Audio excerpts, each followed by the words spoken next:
I have tried copying my father's bows with poor results. It's not that easy. Even he had to scrap his own work sometimes. I don't even know if they'll be wood, I say. Another year, they tossed everybody into a landscape of nothing but boulders and sand and scruffy bushes. I particularly hated that year. Many contestants were bitten by venomous snakes or went insane from thirst. There's almost always some wood, Gale says. Since that year half of them died of cold. Not much entertainment in that. It's true. We spent one Hunger Games watching the players freeze to death at night. You could hardly see them because they were just huddled balls and had no wood for fires or torches or anything. It was considered very anticlimactic in the capital, all those quiet, bloodless deaths. Since then, there's usually been wood to make fires. Yeah, there's usually some, I say. Katniss, it's just hunting. You're the best hunter I know, says Gale. It's not just hunting. They're armed. They think, I say. So do you, and you've had more practice. Real practice, he says. You know how to kill. Not people, I say. How different can it be, really? Says Gale grimly. The awful thing is that if I can forget their people, it will be no different at all. The peacekeepers are back too soon, and Gale asks for more time, but they're taking him away, and I start to panic. Don't let them starve! I cry out, clinging to his hand. I won't. You know I won't. Katniss, remember he says, and they yank us apart and slam the door, and I'll never know what it was he wanted me to remember. It's a short ride from the Justice Building to the train station. I've never been in a car before, rarely even ridden in wagons. In the Seam, we travel on foot. I've been right not to cry. The station is swarming with reporters with their insect-like cameras trained directly on my face. But I've had a lot of practice at wiping my face clean of emotions, and I do this now. I catch a glimpse of myself on the television screen on the wall that's airing my arrival live and feel gratified that I appear almost bored. Peeta Mellark, on the other hand, has obviously been crying, and interestingly enough does not seem to be trying to cover it up. I immediately wonder if this will be a strategy in the games, to appear weak and frightened, to reassure the other tributes that he is no competition at all, and then come out fighting. This worked very well for a girl, Johanna Mason, from District 7 a few years back. She seems like such a sniveling, cowardly fool that no one bothered about her until there were only a handful of contestants left. It turned out she could kill viciously. Pretty clever the way she played it. But this seems an odd strategy for Peeta Mellark because he's a baker's son. All those years of having enough to eat and hauling bread trays around has made him broad-shouldered and strong. It will take an awful lot of weeping to convince anyone to overlook him. We have to stand for a few minutes in the doorway of the train while the cameras gobble up our images. Then we're allowed inside, and the doors close mercifully behind us. The train begins to move at once.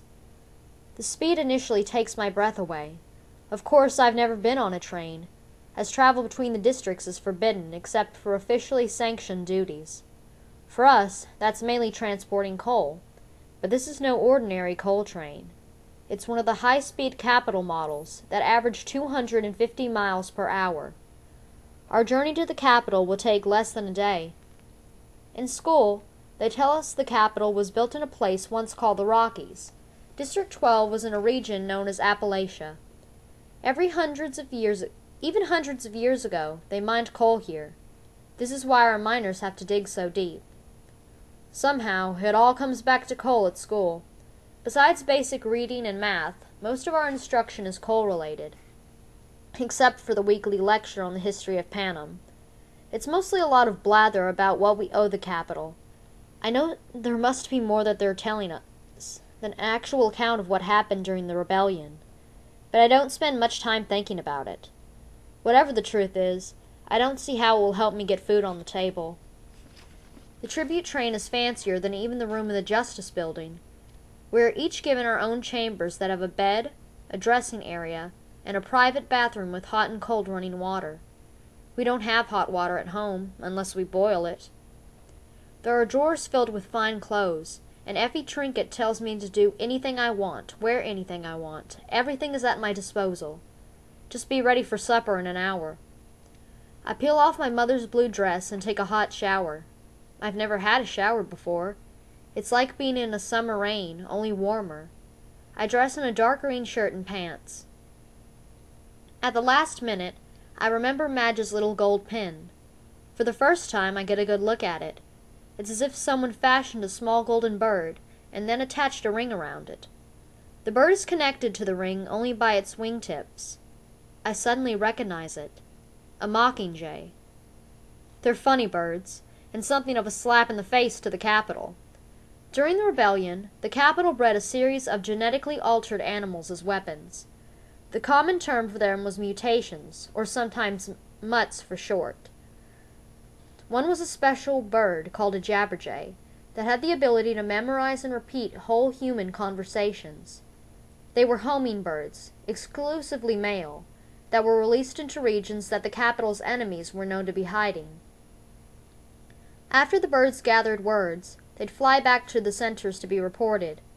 It took people a while to realize what was going on in the districts, how private conversations were being transmitted. Then, of course, the rebels fed the Capitol endless lies, and the joke was on it. So the centers were shut down, and the birds were abandoned to die off in the wild. Only they didn't die off. Instead, the jabberjays mated with female mockingbirds, creating a whole new species that could replicate both bird whistles and human melodies. They had lost the ability to enunciate words, but could still mimic a range of human vocal sounds, from a child's high-pitched warble to a man's deep tones. And they could recreate songs, not just a few notes, but whole songs with multiple verses, if you had the patience to sing to them, and if they liked your voice. My father was always particularly fond of mockingjays. When we went hunting, he would whistle or sing complicated songs to them, and, after a polite pause, they'd always sing back. Not everyone is treated with such respect, but whenever my father sang, all the birds in the area would fall silent and listen. His voice was that beautiful, high and clear, and so filled with life it made you want to laugh and cry at the same time.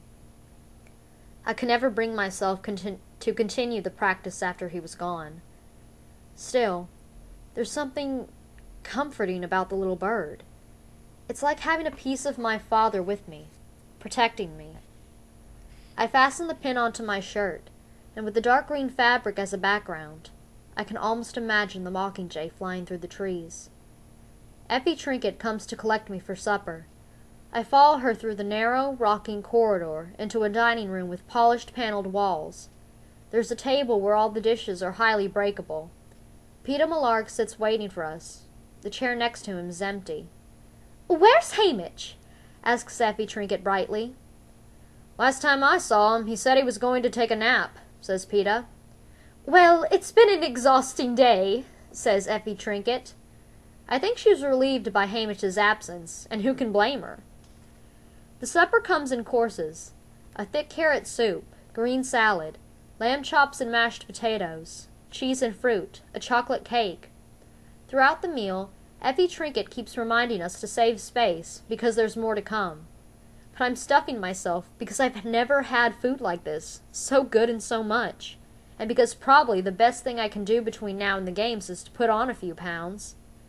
"At least you two have decent manners," says Effie as we finished the main course. "The pair last year ate everything with their hands like a couple of savages. It completely upset my digestion." The pair last year were two kids from the same who'd never, not one day in their lives, had enough to eat. And when they did have food, table manners were surely the last things on their minds. Peter's a baker's son. My mother taught Prim and me how to eat properly, so yes, I can handle a fork and knife. But I hate Effie Trinket's comments so much, I make a point of eating the rest of my meal with my fingers. Then I wipe my hands on the tablecloth. This makes her purse her lips tightly together. Now that the meal's over, I'm fighting to keep the food down. I can see Peter's looking a little green too. Neither of our stomachs is used to such rich fare. but if I can hold down Greasy Say's concoction of mice meat, pig entrails, and tree bark, a winter specialty, I'm determined to hang on to this. We go to another compartment to watch the recap of the reapings across Panem. They try to stagger them throughout the day so a person could conceivably watch the whole thing live, but only people in the capital could really do that, since none of them have to attend reapings themselves. One by one, we see the other reapings, the names called, the volunteers stepping forward, or, more often not. We examine the faces of the kids who will be our competition. A few stand out in my mind. A monstrous boy who lunges forward to volunteer from District 2, a fox-faced girl with sleek red hair from District 5, a boy with a crippled foot from District 10, and most hauntingly, a 12-year-old girl from District 11. She has dark brown skin and eyes, but other than that, she's very like Prim in size and demeanor. Only when she mounts the stage and they ask for volunteers, all you can hear is the wind whistling through the decrepit buildings around her. There's no one willing to take her place. Last of all, they show District 12. Prim being called, me running forward to volunteer. You can't miss the desperation in my voice as I shun Prim behind me, as if I'm afraid no one will hear and they'll take Prim away. But of course, they do hear. I can see Gail pulling her off me and watch myself mount the stage. The commentators are not sure what to say about the crowd's refusal to applaud, the silent salute. One says that District 12 has always been a bit backward, but that local customs can be charming. As if on cue, Hamish falls off the stage, and they groan comically. Peeta's name is drawn, and he quietly takes his place. We shake hands. They cut to the anthem again, and the program ends. Effie Trinket is disgruntled by the state of her wig was in. Your mentor has a lot to learn about presentation, a lot about televised behavior. Peeta unexpectedly laughs. He was drunk, says Peeta. He's drunk every year. Every day, I add. I can't help smirking a little. Effie Trinket makes it sound like Hamish just has somewhat rough manners that could be corrected by a few tips from her. Yes, hisses Effie Trinket. How odd you two find it amusing. You know your mentor is your lifeline to the world in these games, the one who advises you, lines up your sponsors, and dictates the presentation of any gifts. Hamish can well be the difference between your life and your death. Just then, Hamish staggers into the compartment. I miss supper? He says in a slurred voice. Then he vomits all over the expensive carpet and falls into the mess. So laugh away, says Effie Trinket. She hops in her pointy shoes around the pool of vomit and flees the room. Chapter 4. For a few moments, Peeta and I take in the scene of our mentor trying to rise out of the slippery vile stuff from his stomach. The reek of vomit and raw spirits almost brings my dinner up. We exchange a glance. Obviously, Hamish isn't much, but Effie Trinket is right about one thing. Once we're in the arena, he's all we've got. As if by some unspoken agreement, Peeta and I each take one of Hamish's arms and help him back to his feet. I tripped, Hamish asks. Smells bad. He wipes his hand on his nose, smearing his face with vomit. Let's get you back to your room, says Peeta. Clean you up a bit. We half lead, half carry Hamish back to his compartment. Since we can't exactly set him down on the embroidered bedspread, we haul him into the bathtub and turn the shower on him. He hardly notices. It's okay, Peeta says to me. I'll take it from here. I can't help feeling a little grateful, since the last thing I want to do is strip down Hamish, wash the vomit out of his chest hair, and tuck him into bed.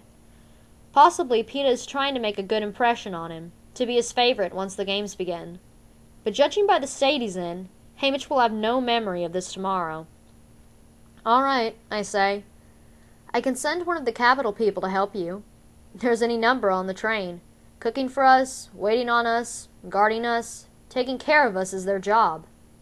No, I don't want them, says Peeta. I nod and head back to my room. I understand how Peeta feels. I can't stand the sight of the capital people myself. but making them deal with Hamish might be a small form of revenge.